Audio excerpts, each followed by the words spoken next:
He had his gun, so he just swung it open. I start to notice that, the atmosphere feels a little bit weird. First thing he seen was this 6.5 foot tall, broad shoulder, dark hair. That freaked him out. We hadn't talked to her about like life and death and what any of that means. She's 3 years old, So we turned around. Suddenly there's a whole tree falling across the road. And she was describing to us that, there was a deceased person that she could see visually. You're listening to Cryptid Clues, where we tackle the ever-expanding history and mystery of monsters and supernatural madness every Monday. You can find us at CryptidClues.ca for more information, or even check out exclusive content and support us at patreon.com/CryptidClues. Hello, ladies and gentlemen. Welcome back to another episode of Cryptid Clues. I am your host, Taylor, and today we've got even more encounter stories that we'll be sharing with you. But before we get into that, I wanted to reiterate that after last week, we're going to be putting this show on pause through, when we get to a part of the summer. And we'll probably be revisiting the show in our format of releases come the new year. Life just gets busy, like I said last week's episode, and I'm just going to keep on sprinkling this in show to show. My goal is to try and hit that 200 episode mark. I feel like that's a clean place to just take a break when you hit that 200. So we're almost at 190. We're getting very, very close. So we're getting there, but I'll be sprinkling that throughout all the upcoming episodes. So if you're new and you're just tuning in, that's the latest. And we've got a whole plethora of episodes and content that you can find available on our YouTube and other podcast platforms that you listen to shows on. There is a lot of content that we've covered. So us taking a break for a few months, you guys should be more than equipped with a whole ton of episodes and research that we've done, the discussions and breakdowns and interviews. So tune in to all of that. And additionally, if you want to reach us directly, you can do so via cryptidclues@gmail.com. But with all that aside and without further ado, let's get into this. And I quote, bit of a background.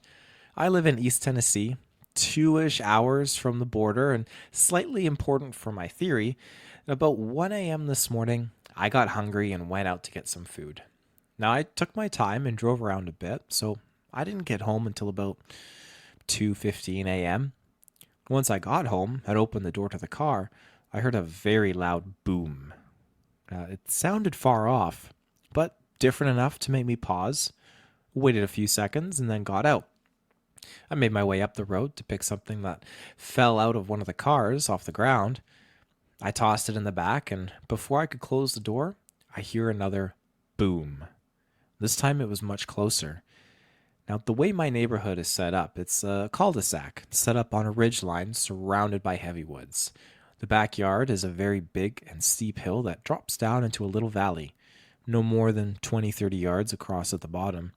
This leads to another very big and steep hill, essentially just two ridges, one with houses and the other with woods.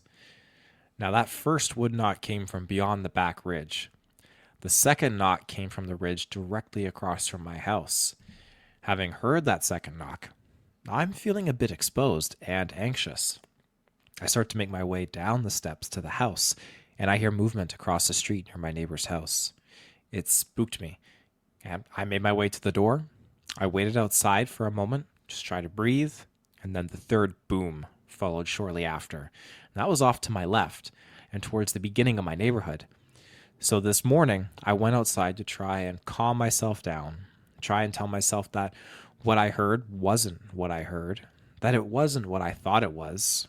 And from about 7:45 a.m. to 8:30 a.m.-ish, I heard knocks. They were spread out, some near and some far. But man, I've never heard something like that before. Those first three that I heard in the night, those were massive.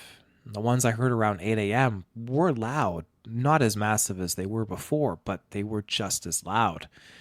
I talked to my dad about it not too long ago. I was shaking the whole time.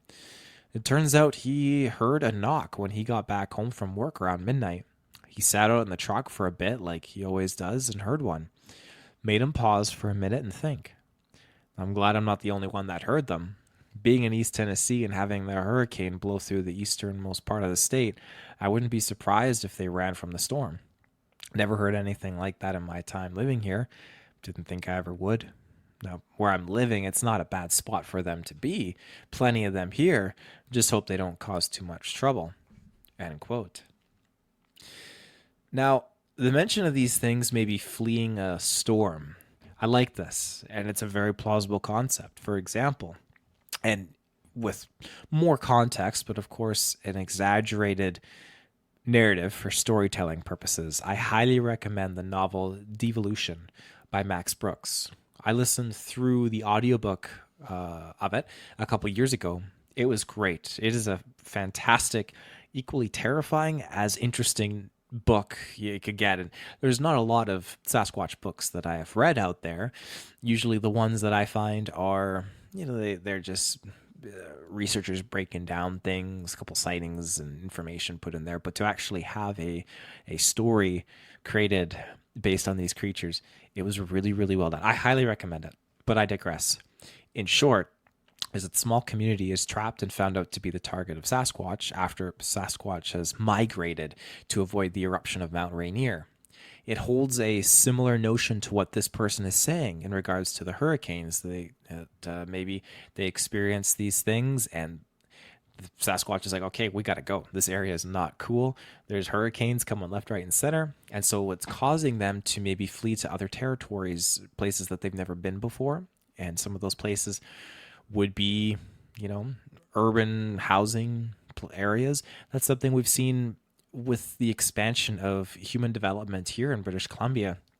A lot of cities are just nestled in forests. There's trees and there's woods all around us, mountains all around us.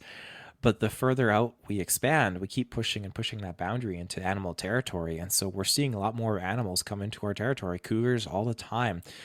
There'll be a cougar sighting and elementary schools have to close because cougars are getting too close. So they're being spotted literally on school grounds. And so we got to keep the kids inside to keep them safe.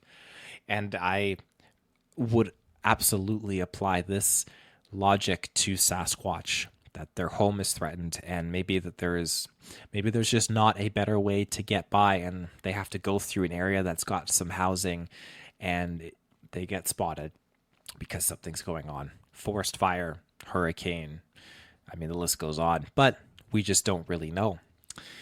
However, continuing into our next encounter, and I quote, "The story starts off back when I'm either 7 or 8 years old and deer hunting with my dad. Now we're going to the bottom he found on a family friend's land that had a lot of scrapes, rubs, etc. Typical stock hunting for the South. I remember it being pitch black dark.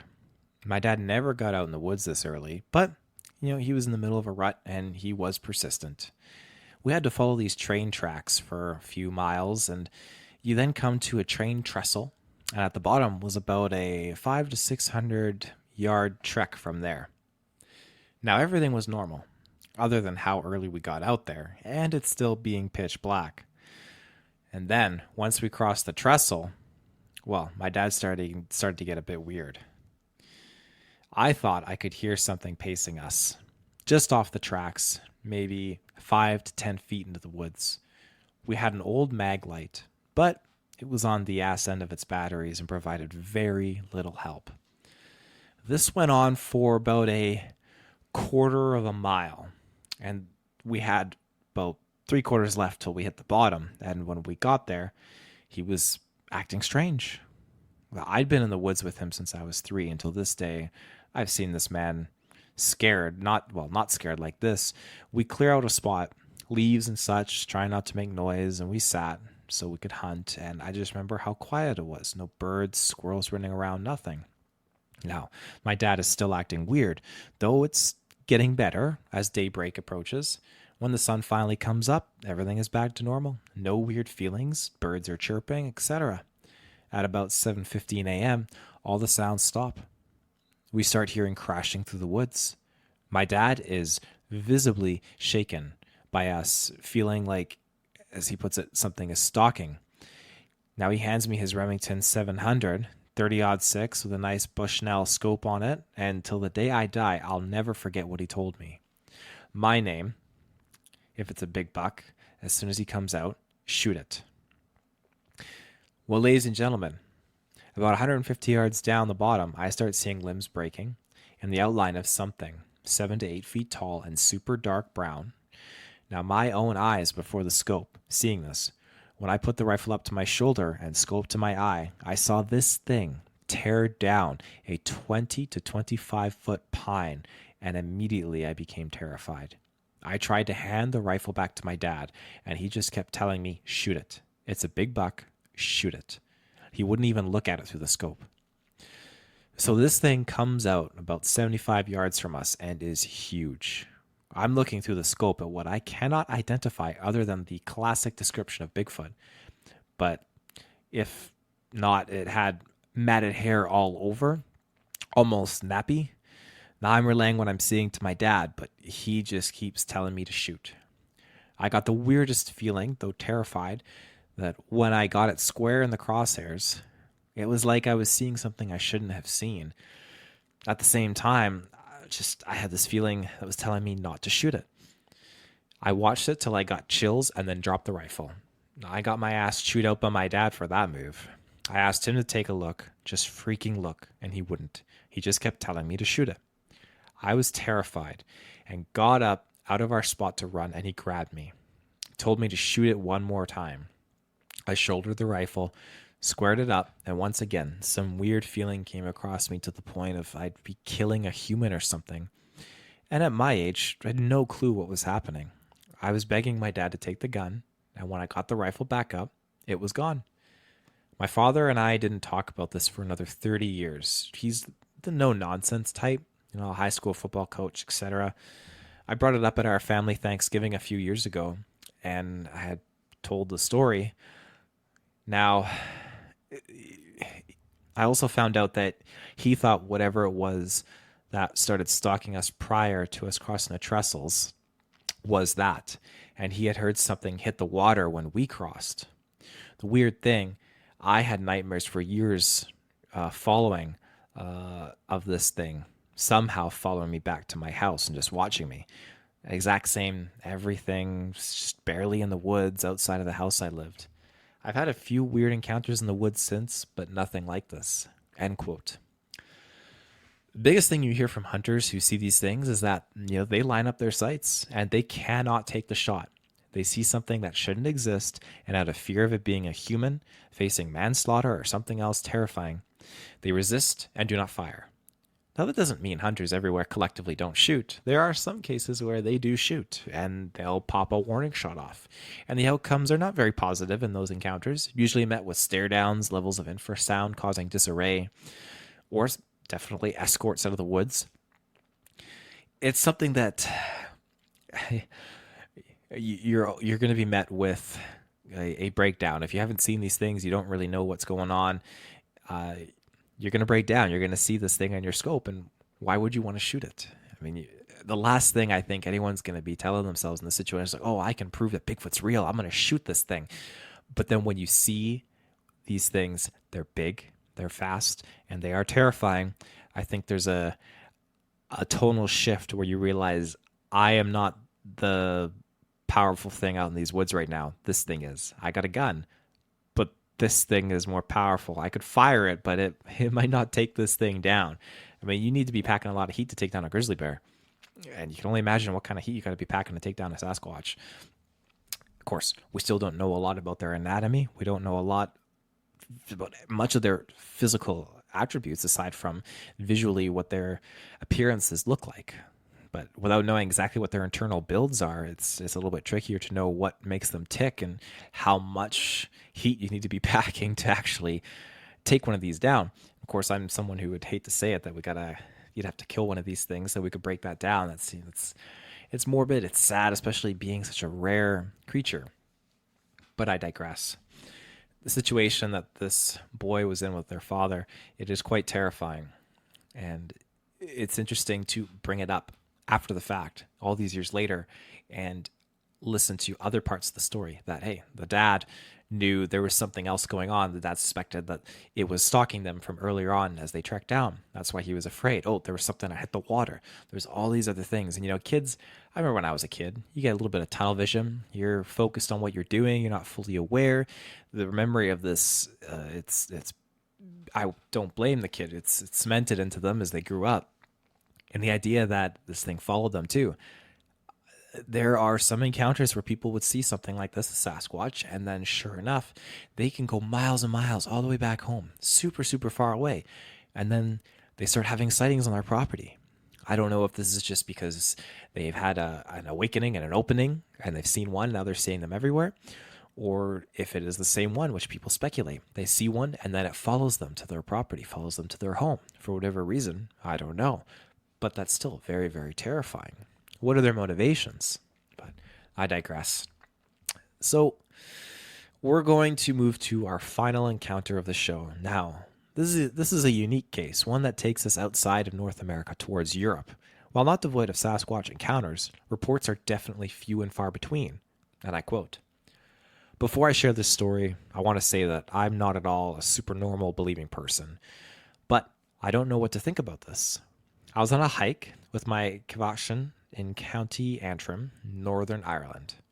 He's not a dog that would stop on a hike. Lots of running and jumping around. When we reached part of the trail I haven't really been to before, he stopped and looked to his right really quickly into the small forest, I guess you'd call it. I heard something before I saw it. It was like a wolf howl, but we don't have wolves in Ireland. Maybe a bit of a deeper sound, nearly like a bear, which we also don't have. I saw this probably 8 to 10 foot ape looking creature, maybe black or brown. It was walking on and off its four legs and sometimes walking upright like a human. Now I got to look at it for maybe 2 seconds, and then it went behind a tree and I lost sight of it. I had to literally put the lead on my dog and pull him to get him to walk again. I was shook." End quote. The big kicker with this, so to speak, is the lack, and I say this without any implication of disrespect, but the lack of knowledge on what they are dealing with. It's bold of me, of course, to suggest Sasquatch, especially for this part of the world, but Sasquatch is not absent from European history. The Woodwose is a prime example, also referred to as the wild man of the woods. Reuben and I did a very thorough deep dive into this cryptid and its historical representations, which can be found on various forms of art, carvings, tapestries, church carvings, and whatnot. But its association with forests and woodlands is very, very strong, and their descriptions are exactly as you'd suspect: hairy, muscular, and in some cases mythically described as being magical beings. But again, I cannot confidently state that this is a Sasquatch that they saw. It's up to interpretation, and it requires analysis of the event, the area, many more factors. But after all that, we still don't have that body we mentioned prior or that physical evidence. It's just cross-referencing at this point. So if we pursue that avenue a little bit, let's see what we get. The individual saw an ape-like creature, to which Ireland should have no wild apes roaming about, last time I checked, walking on two legs as well as all four, which Sasquatch is known to do, in the terrifying like spider crawl that it does, but primarily a bipedal being. Its height, strong resemblance to other Sasquatch encounters, and of course the dog. Dogs in these situations are interesting. Albeit unpredictable at times, the majority of these reports are that the dog won't move. Well, I'm not saying the dog knows what it is, but if Sasquatch can emit infrasound, a dog will detect that. Look at dog whistles, for example, and how they can respond to certain frequencies that we cannot hear. Now, it's not going to move, which again is evident in many Sasquatch dog reports. People will be in a tent. They'll be pulling up to their campsite. The dog won't get out of the car. The dog won't get out of the tent. It knows something is right out there. It's a reminder that this experience shows that these things are represented all over the world in many different forms that reflect their habitats, including different mentalities and routines. It's hard to say if any two Sasquatch are the same when comparing a Pacific Northwest Sasquatch to a Chinese Yeren, for example. While some traits may be present across all types, maybe one day discovering one of these creatures will yield more information than we can anticipate in regards to the others that roam other countries and continents around the globe. It makes sense that if we discover one, break it down, figure out what makes it tick, that those applications can be applied to its cousins in other parts around the planet. But or maybe I'm just fantasizing at this point. But that's how I logically rationalize how things would go. But with that, our episode is concluded. Thank you for tuning in to this week's Cryptid Clues. I am your host, Taylor. We'll be back next week. I'm on the hunt for some cryptids that we haven't covered before. So if you guys have any submissions at all, send them my way via cryptidclues@gmail.com, and I will dig up some research on them for an episode. Until next time, however, remember, take care and stay safe.